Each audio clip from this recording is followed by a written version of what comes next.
pero porque tú lo dices.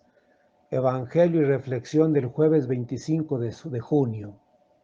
Dicen una cosa y hacen otra. Del Santo Evangelio según San Mateo. Gloria a ti, Señor. En aquel tiempo Jesús dijo a sus discípulos: No todo el que me diga, Señor, Señor, entrará en el reino de los cielos, sino el que cumpla la voluntad de mi Padre que está en los cielos.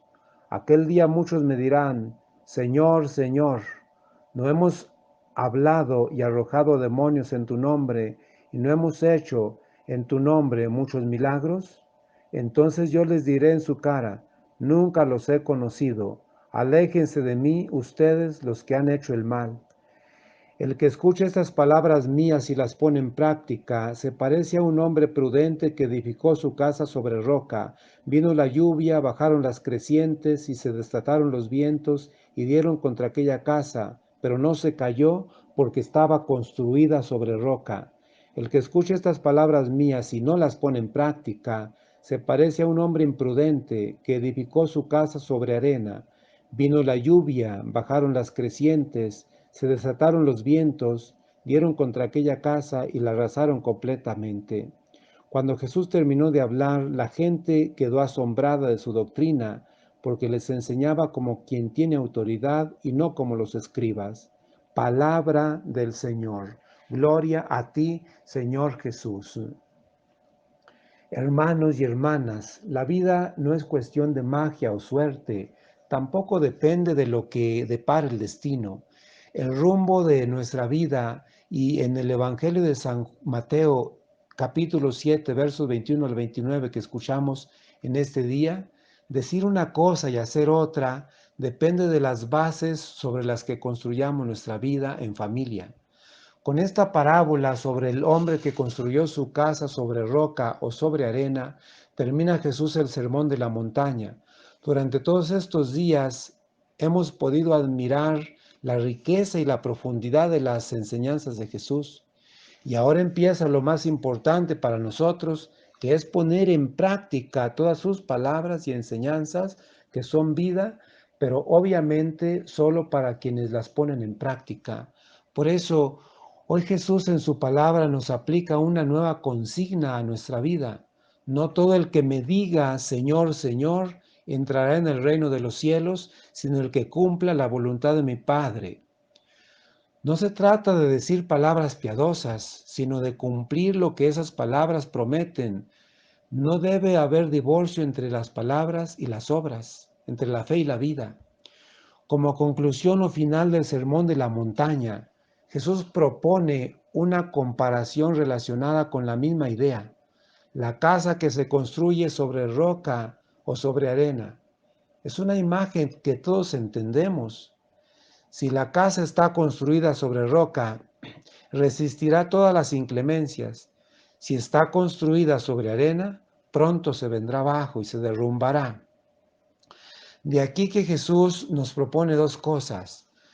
La primera es la necesidad de no pasar por alto los principios de comportamiento que nos da el Evangelio de hoy, pues la solidez en la vida se consigue porque se vive de acuerdo a los valores del Evangelio. Incluso no es suficiente con realizar cosas vistosas, sino más bien sencillas, concretas, ciertas y seguras. La segunda cosa, la diferencia entre una persona prudente o imprudente no es la ausencia de problemas. De hecho, ambas casas sufren los mismos peligros naturales en su contra. La diferencia más bien está en los cimientos. El sabio, el prudente, aunque tardó más y tuvo que hacer un esfuerzo mayor, construyó su casa sobre terreno macizo. El necio, en cambio, con menor esfuerzo, incluso con más rapidez, la construyó sobre arena. El discípulo de Jesús, como todas las demás personas, tiene problemas, tenemos problemas. Su fe y la fe del discípulo no lo hace inmune, tampoco lo convierte en un hombre todopoderoso. No obstante, la escucha atenta del mensaje de Jesús y su puesta en práctica con generosidad lo preparan para que con bases sólidas enfrente dignamente los problemas que le vayan surgiendo a lo largo de la vida. La pregunta es entonces, ¿sobre qué hemos cimentado nuestra vida?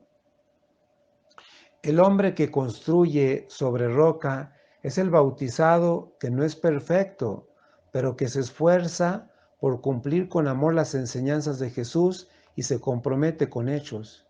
Y el que construye sobre arena es como el bautizado que se contenta con el nombre de cristiano y que se acerca a la comunidad y que no se acerca a la comunidad y que lo hace cuando le nace o cuando hay alguna boda, un funeral, etc. Y que por tanto mucho menos se compromete. Eso es llevar una religión muy light, muy ligerita, sin exigencias ni obligaciones. Lamentablemente parece que se trata de la mayoría de católicos, entre comillas. Hay que decir que México es un país muy bonito, lindo y querido, pero lamentablemente de muchas contradicciones. Por una parte, la mayoría nos decimos católicos, pero en la práctica hay mucha injusticia, impunidad, inseguridad, corrupción, infidelidad, falta de compromiso, etcétera, etcétera. ¿Acaso nos dirá Jesús como a los fariseos? Parecen sepulcros blanqueados, muy bonitos por fuera, pero llenos de podredumbre por dentro. Hinchazón de palabras o amplitud de títulos y ropajes por una parte y el vacío de obras por otra. Se establece la ley de la incoherencia, que es la distonía entre la teoría y la práctica, o la ley del inhumanismo, que se impone leyes, pero los que las hacen ni con el dedo las quieren tocar, o la ley de la falsedad, que es descubrir con apariencias exteriores el vacío de contenido interior. Hagan lo que les digan, pero no los imiten, porque los deberes con Dios son personales y el presunto mal ejemplo de los demás no nos excusa ni nos exime del cumplimiento de los propios deberes. No basta decir, hace falta hacer la voluntad del Padre, como nos enseña Jesús en el Padre Nuestro. San Ignacio de Loyola dice que el amor debe manifestarse más por obras que por palabras. Y San Antonio de Padua, callen las palabras y hablen las obras. ¿Dónde he construido yo mi casa, mi vida? ¿Y qué tipo de cimientos tiene? ¿Soy yo una persona sabia o necia? Pidamos por todos, especialmente por nuestras autoridades civiles, para que, además de las palabras, estadísticas y datos que nos dan, salvaguarden sobre todo la salud y la vida de las personas en esta crisis sanitaria que estamos viviendo, sin disculparnos cada uno de los ciudadanos de la propia corresponsabilidad de cuidarnos mutuamente. Que la Eucaristía, palabra y obra de Dios que se entrega por nosotros, nos lleve a pasar de los dichos a los hechos. Que así sea. Amén.